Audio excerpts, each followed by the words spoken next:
오늘 형제애의 회복이라는 제목으로 함께 말씀을 나누겠습니다.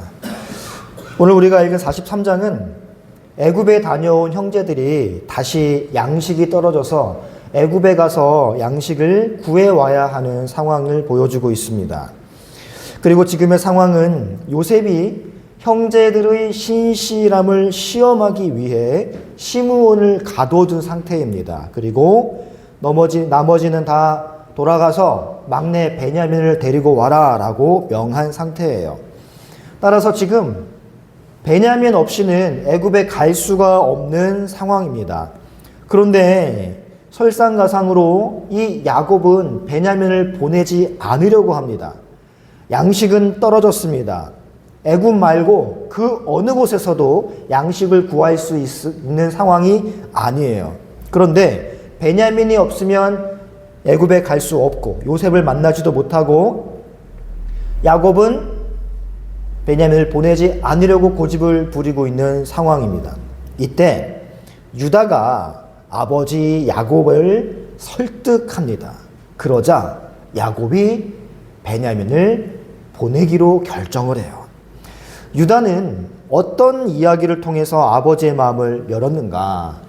자, 42장 말미 우리가 읽지는 않았지만 유다가 말하기 전에 루벤이 먼저 아버지를 설득하는 장면이 있거든요. 42장 37절을 보십시오.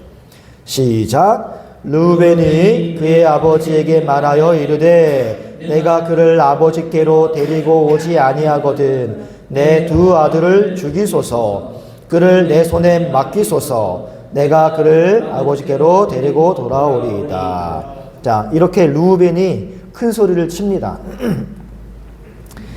야곱이 그런데 베냐민을 허락하지 않아요. 루벤은 이렇게 이야기합니다. 내가 꼭 데리고 오겠습니다. 만약에 안 데리고 오면 제 두 아들을 죽이십시오. 호언장담한 거예요. 자, 그런데 이렇게 극단적으로까지 이야기를 했음에도 불구하고 야곱은 루벤의 말을 듣지 않습니다. 유다가 이야기하니까 야곱이 베냐민을 보내지만 루벤이 이야기했을 때는 야곱이 베냐민을 보내지 않았다라는 걸 우리가 좀 포착을 해야 돼요.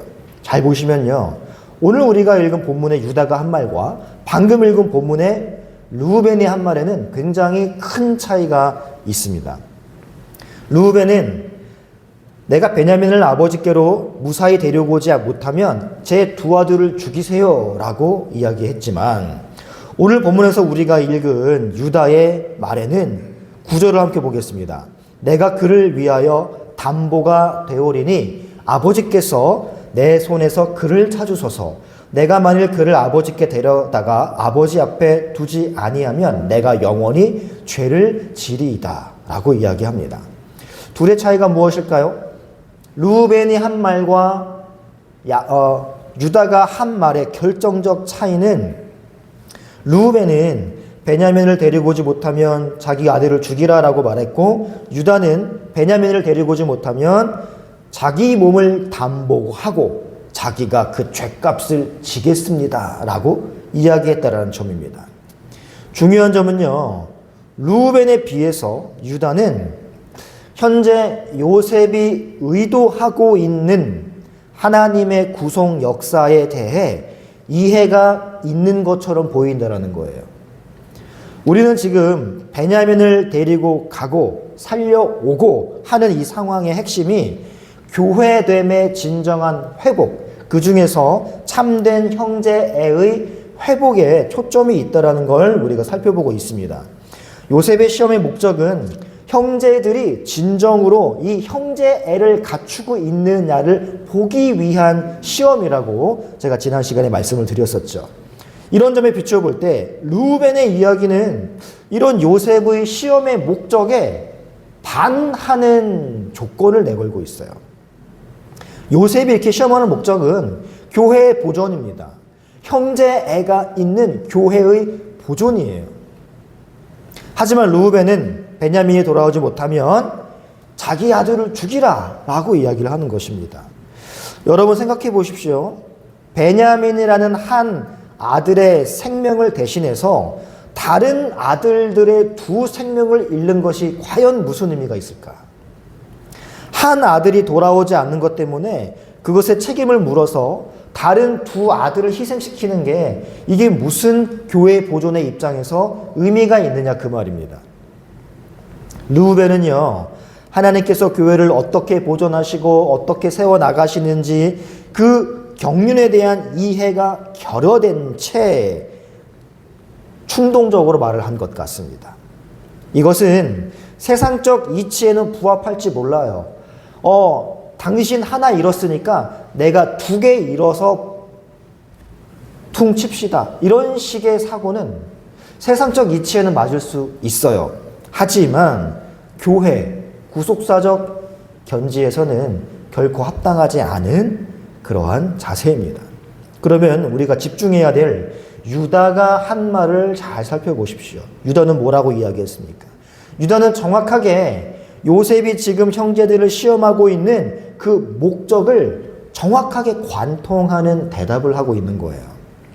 요셉의 시험의 목적은 교회로서 형제 사랑이 있는지, 이전에는 자기 목숨이 경각에 달리지 않았음에도 불구하고 그냥 그저 그가 밉기 때문에 형제를 죽이려고 하고 형제를 애굽에 팔아넘기는 자들이었다면, 이제는 형제를 위해 자기 목숨을 바칠 수 있는 참된 형제애가 있는지를 알아보기 위함이라고 말씀드렸습니다. 그런데 이제 유다가 같은 배에서 나오지도 않은, 배가 달라요. 엄마가 다르단 말입니다. 그게 베냐민이거든요. 그게 요셉이었고. 그런데 이런 배다른 형제인 베냐민을 위해서 자기 목숨을 걸겠다라고 말을 하는 거예요. 유다의 말은요, 형제를 위하여 자기 목숨을 버릴 수 있느냐의 문제, 곧 형제 사랑의 관점에서 말을 하고 있는 겁니다. 그래서 하나님께서 아마도 야곱의 마음을 움직여서 허락하게 하신 것 아닌가 추측을 합니다.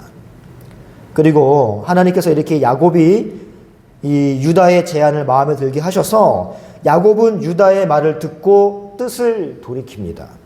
심지어는 이렇게까지 다짐을 하게 만드셔요.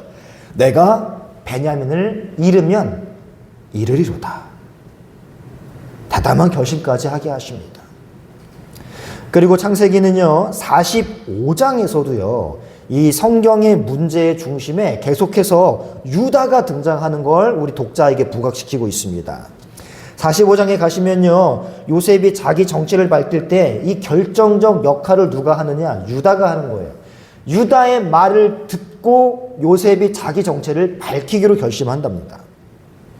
자, 양식을 이제 다시 사가지고 집으로 가던 중에 이 형제들이 가던 길에 요셉의 청지기가 따라와서는 너희들 은잔 훔쳐갔지? 라고 엇박을 하는 거예요. 그리고 누명을 씌웁니다. 근데 그 은잔이 실제로 베냐민 자루에서 발견됐네요. 그래서 그들은 다 애굽으로 오게 됩니다. 이 과정에서 주목할 것은요, 창세기는 계속해서 은잔이 발견된 그만 종이 되어야 한다라고 이야기하거든요. 은잔이 발견된 그만 종이 되어야 한다라고 말을 하는데, 그래서 다른 형제들은 다 돌아가도 된다라고 이야기하는데요. 그래서 베냐민만 종으로 붙들려 가면 되는데 어떻게 애굽으로 가냐면 형제들이 다 같이 애굽으로 가요. 베냐민 때문에. 다른 형제들은 끌려간 게 아니에요. 베냐민 너만 종이 되어야 해 그랬는데 이제는 형제들이 이제 옛날 같으면 나만 아니면 돼 이거였는데 이제는 베냐민이 끌려가니까 형제들이 다 같이 애굽으로 가는 거예요. 그리고 이제 성경은 그 형제들 중에 유다에게만 초점을 맞추어서 이렇게 이야기합니다. 14절에 보시면요, 이 전체 형제들이 애굽으로 올라왔는데 그 형제 전체를 성경이 뭐라고 이야기하는지 주목하십시오. 44장 14절 함께 읽어봅니다. 시작. 유다와 그의 형제들이 요셉의 집에 이르니 요셉이 아직 그곳에 있는지라 그의 앞에서 땅에 엎드리니. 요셉의 형제들, 베냐민의 형제들에서 상관없습니다. 그런데 성경은 그 대표자 자리에 누구를 세워놓은 거예요? 유다를 세워놓은 겁니다. 유다가 이 형제들의 대표자가 된 거예요. 이제 성경의 관심은 유다에게 초점이 맞춰지고 있다는 걸 이야기하는 것이죠. 그리고 이후에 요셉과의 대화의 주제에서도 그 주체가 유다예요. 자, 16절부터 유다가 말하는 걸 보세요. 44장 16절 시작. 유다가 말하되 우리가 내 주께 무슨 말을 하오리이까? 무슨 설명을 하오리이까? 우리가 어떻게 주의 정직함을 나타내리이까? 하나님의 종들의 죄악을 찾아내셨으니 우리와 이 잔이 발견된 자가 다 주의 노예가 되겠나이다. 자, 요셉은요, 은잔이 발견된 자만 노예가 되어야 된다라고 이야기했단 말입니다. 베냐민만 잡혀가면 되는 거예요. 그런데 유다가 이렇게 얘기해요. 그럴 수 없다고. 우리도 노예가 되겠다고. 여러분, 예전에 요셉을 미워하여 죽이려다가 팔아버린 형제들의 모습이 이제는 많이 흐려진 걸 우리가 볼 수 있지요. 하나님께서 지금 교회의 근간이 되어야 할 이 초석들이 미움이 도사리고 있는 그들의 마음을 만지시고 또 고치시고 하며 교회가 교회다워질 수 있는 기초를 닦아가고 있다는 걸 우리가 포착해야 돼요.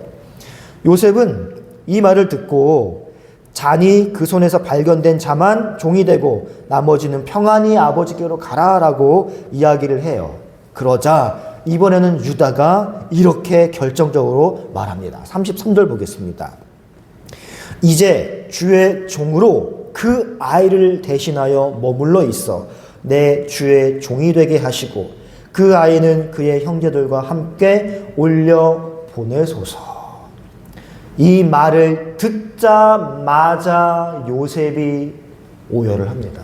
이 말을 듣자마자 요셉이 오열을 하는 거예요. 여러분, 요셉은 왜 대성통곡했을까요? 그들에게서 형제를 위해 자기를 버리는 형제 사랑의 모습이 보였기 때문입니다. 다시 말해서 요셉이 시험하고자 했던 그 목적이 딱 부합하는 모습이 유다에게 투영되었기 때문에 요셉은 운 거예요. 요셉은 형제들을 시험할 목적으로 이 모든 걸 계획했다라고 말씀드렸죠. 요셉은 형제들에게 교회의 근간이 될 수 있는 자격이 있는 참된 형제애가 있는지, 참된 형제 사랑이 있는지를 알아보고자 한 것입니다. 사실 시험을 시작할 때 요셉조차 이것이 가능할까? 형들이 변했을까? 반신반의했을 거예요. 어쩌면 의심이 더 컸을지도 모릅니다. 하지만 45장에 가서 자신의 정체를 비로소 밝히면서 울 수 있었던 것은 형제들이 이 시험을 통과했다라는 확신이 들었기 때문인 것입니다. 단순히 그동안 쌓아왔던 형들에 대한 감정이 폭발한 것만은 아니에요. 정말로 복잡 미묘한 감정이 섞여 있지만 그 중에 요셉의 눈시울을 터뜨린 건 바로 이들이 교회의 근간이 될 자격이 있다는 게 확실시 되었을 때 요셉이 쌓아두고 누럴렀던 감정이 폭발한 것입니다. 그가 온 이유는 단순한 혈육의 정이라기보다 신앙적 정서에 가까운 거예요. 하나님의 교회를 함께 일구어 가야 할 형제들의 성장과 그들이 보인 형제애에 대한 깊은 감동, 이런 것들이 뒤섞인 굉장히 복잡한 울음이었던 것입니다. 그러면 여러분, 여기에서 유다의 역할을 정확히 이해하기 위해 이 형제 사랑이라는 걸 한번 생각해 보십시오. 우리는 요셉 이야기에 들어오면서 요셉의 구속사적 역할이 형제 사랑이 회복된 교회를 구축하는 것이라는 걸 반복적으로 제가 말씀드렸습니다. 그리고 그것을 하기 위해 요셉은 형제들이 다른 형제들을 사랑하는 모습이 있는지, 심지어 그들이 별로 좋아하지 않은 배다른 형제 라헬의 자녀인 요셉과 베냐민, 이들을 위해서 그들이 자신을 버릴 수 있는지 이거를 알아보고자 했습니다. 근데 유다가 이 일을 해낸 거예요. 자기와 엄마가 다른 베냐민을 위해, 사실 그동안 아파도 신경 쓰지 않았고 그가 죽어도 그다지 슬프지 않을 그러한 배다른 형제 베냐민을 위해 자기 목숨을 담보로 내놓는 겁니다. 자기 인생 전체를 희생해도 좋다라고 결론을 내리는 거예요. 그러면 여러분, 요셉이 그토록 발견하고 싶어 했던 교회 안에 있어야 될 형제의 사랑은 구체적으로 어떤 것일까요? 교회에는 왜 이 형제애가 필수적으로 있어야 하는 것일까? 왜 우리는 이걸 갖추어야만 하는 것일까요? 우리는 오늘 유다가 보여주고 있는 이 태도, 그리고 이 형제 사랑이 예수 그리스도께서 우리를 위하여 행하신 일이라는 견지에서 바라보아야 합니다. 이것은요, 구약에서부터 끊임없이 흘러온 하나님의 꿈이에요. 하나님의 꿈, 형제 사랑. 여러분, 구약에서 이스라엘이 만나를 거둘 때 많이 거둔 자들의 그릇에서 덜어서 적게 거둔 자들의 그릇에 주어야 했던 이유가 무엇입니까? 왜 이스라엘 사람들은 자기 곡식을 타작할 때 한 줌씩 논밭 가에 뿌려야 했습니까? 왜 이스라엘 백성들은 자기 소산의 10분의 1을 창고에 모아서 가난한 사람들에게 나누어 주는 11조 제도를 정립해야 했을까요? 왜 구약의 선지자들은 핏대를 높여가며 형제를 바르게 돌보지 않는 것이 율법을 거스르는 것이며 하나님 앞에 큰 거역이다라고 목소리를 높였을까? 왜 우리 예수님께서는 가난한 자를 돌보지 못하는 것이 곧 주님을 돌보지 않는 것이라고까지 말씀하셨을까요? 왜 초대교회는 성령 강림 이후에 내 소유를 주장하지 아니하고 서로 나누는 공동체가 되었을까요? 이 모든 것들이 형제를 사랑하라는 하나님의 외침인 것입니다. 사랑하는 성도 여러분, 형제를 향한 모든 사랑은 우리의 형제가 되어서 우리와 똑같은 견지에서 형제를 위하여 죽으신 우주 예수 그리스도를 본받는 일이라는 걸 우리가 기억해야 돼요. 성육신이 무엇입니까? 우리가 감히 도달할 수 없는 저 높이 계신 하나님께서 낮은 우리와 같이 되셔서 우리를 형제라고 부르시며 형제인 우리를 위해 자기 몸을 내어주신 그 사랑이 성육신 아니겠습니까, 여러분? 이것이 형제 사랑의 핵심이에요. 지금 유다의 모습 속에서 예수 그리스도의 모습이 보이기 때문에 요셉은 눈물을 터뜨린 겁니다. 형제를 위하여 나를 포기하는 모습, 이것이 하나님께서 우리를 사랑하신 방식이에요. 이 모습이 우리 교회 안에도 구현되어야 하는 것입니다. 제가 금요예배 시간에 골로새서 강해를 통해 말씀드렸듯이 그리스도의 죽으심과 부활을 짊어진 독특한 맛, 세상이 따라할 수도 없고 알지도 못하고 흉내낼 수도 조차 없는 천국 백성으로서의 참된 정체성, 이게 오늘 유다가 보여준 그 모습입니다. 이게 예수 그리스도가 보여준 그 모습이에요. 자기를 부인하고 자기 십자가를 지며 형제를 위해 나를 포기할 수 있는 그 아름다운 자태가 우리 베들심터 교회 내에 충만하게 나타나기를 말씀으로 축복합니다. 우리 찬양하고 함께 기도하겠습니다.